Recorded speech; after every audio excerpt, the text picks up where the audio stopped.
What's up, YouTubers? This is your boy Big Metroid Fan 12 coming to you with another video game review. And in this review, I'm going to talk about the game Pac-Mania, which was released in the arcade by Namco, and it was later ported to different consoles like the NES, Sega Master System, Sega Genesis, and the Commodore 64 and stuff. Now, the plot, if you can call it that, it was just kind of bare bones anyway, is where you play as Pac-Man trying to clear a maze of like dots and stuff while avoiding ghosts and stuff.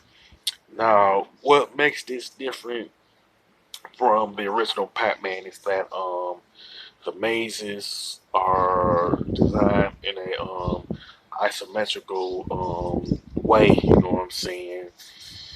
I think it's like 3/4 or something like that. You can, if that's really the angle that's in Pac-Mania, you can mention it in the comment section. But pretty much that's pretty much how the design for Pac-Mania is as far as the mazes. Now, Pac-Mania has pretty much four different board types in the game.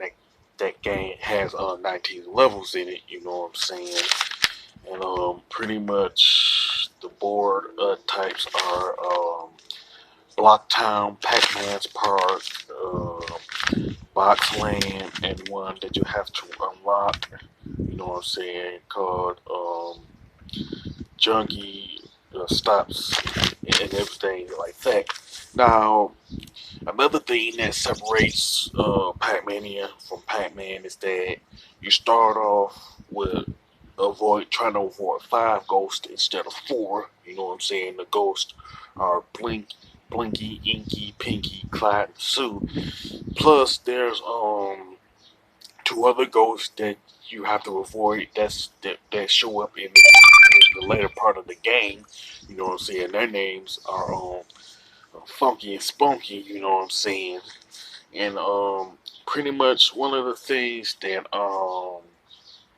make the gameplay pretty much different in Pac-Mania from the original Pac-Man is that Pac-Man is able to jump to avoid the ghosts. You know what I'm saying? Whether they're coming at you or they're coming behind you, and if one of the ghosts is coming behind you, you can actually jump and go in pretty much in the opposite direction, which is pretty nice in my opinion. You know, I pretty much like that part of it. You know, but you do have to be careful though because Funky and Spunky can pretty much jump too. You know what I'm saying? So if you try to jump first and they jump, you pretty much lose a life and stuff. So you got to be careful of that and everything. Now the pellets, the point values for like the pellets and power pellets stuff like that are pretty much higher than what you see in Pac-Man. So like with the regular pellets, you're worth like either 30 or 60 points depending on what stage you're on. You know what I'm saying? Then you have the power pellets that's worth like 300 points. You know what I'm saying? And as far as the ghosts are concerned, after you get the power pellet, it goes has the same setup where you can when you eat them, they worth 2,000, 4,000. No, it's 200, 400, 800, 1,600, and the fifth one is like pretty much over like 7,000 points if they're all blue and stuff like that. And then there's the one item which is a green pill, which makes Pac-Man and the other ghosts go faster and stuff like that. You know what I'm saying? And one thing about the four board types, um, when you they pretty much have a difficulty attached to them. You know what I'm saying? Like for example, Block Town is pretty much considered the easy mode. Pac-Man's Park is pretty much the normal mode, and Sandbox Land is pretty much the hard mode. And the last one that you have to unlock, you know what I'm saying, which is Junkie Steps. Pretty much is pretty much the hardest difficulty. You know what I'm saying. So if you start off with Block Town, the game pretty much gets progressively harder, like the original Pac-Man game. You know what I'm saying. And plus, there's bonus points attached to each of them too. You know what I'm saying? When you complete a specific maze and stuff like that. And the bonus points amount is depending on which board type you're on. You know what I'm saying? Now, Blocktown pretty much has no bonus points at all. With Pac-Man's Park has 70,000 bonus points. Sandbox Land has 150,000.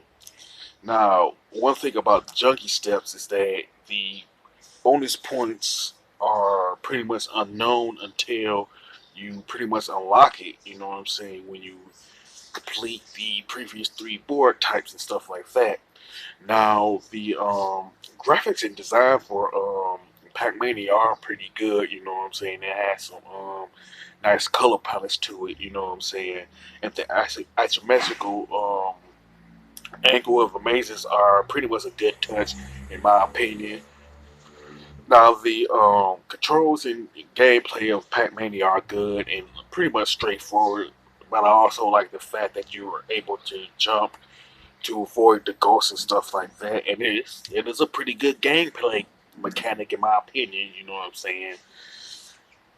And something that I think that this something that should have been also been implemented in a sequel to Pac-Mania. You know what I'm saying? If Namco decide to do a sequel to it, you know. And the soundtrack for Pac-Mania is pretty good too, and it does fit the tone of the game in my opinion. You know what I'm saying? Now, overall, Pac-Mania is pretty much a good game, regardless of which console you play it on. You know what I'm saying?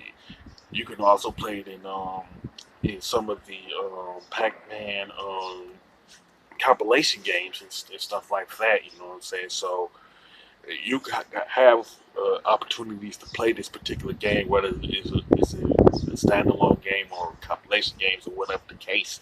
You know what I'm saying? And I recommend it to anybody who is a fan of the Pac-Man franchise, anybody who is a retro gamer and all of that. You know what I'm saying? Now, with that being said, you can sound off in the comment section about Pac-Mania. You know what I'm saying? Is there any particular maze that you like? You know what I'm saying? Is there any items that you like, or whatever the case may be regarding Pac-Mania and stuff? Now, if you like this video, don't hesitate to click the thumbs up button. Don't forget to subscribe and hit that bell notification button. This is your boy Big Metro Fan 12 signing off.